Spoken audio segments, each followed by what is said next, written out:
In the archives of Wales, where history isn't just seen, it's felt, you'll find stunning maps that offer more than just directions. They reveal centuries of history and artistry. At Harden, we have a beautifully decorated 1717 map of the Earl of Plymouth's Flintshire estates. Gold leaf details, a striking compass rose, and a legend indicating fields, woodlands, and pastures make this map a true masterpiece. Unfortunately, its original book of reference has been lost, adding an air of mystery.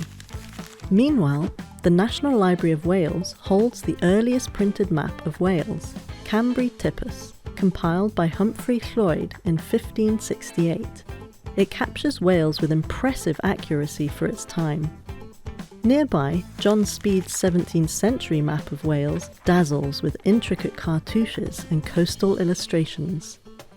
In Conwy archives, there's an extra long map of the Gorfinog estate, stretching across metres, showing the parishes of Llanfairfechan and Aber in remarkable detail.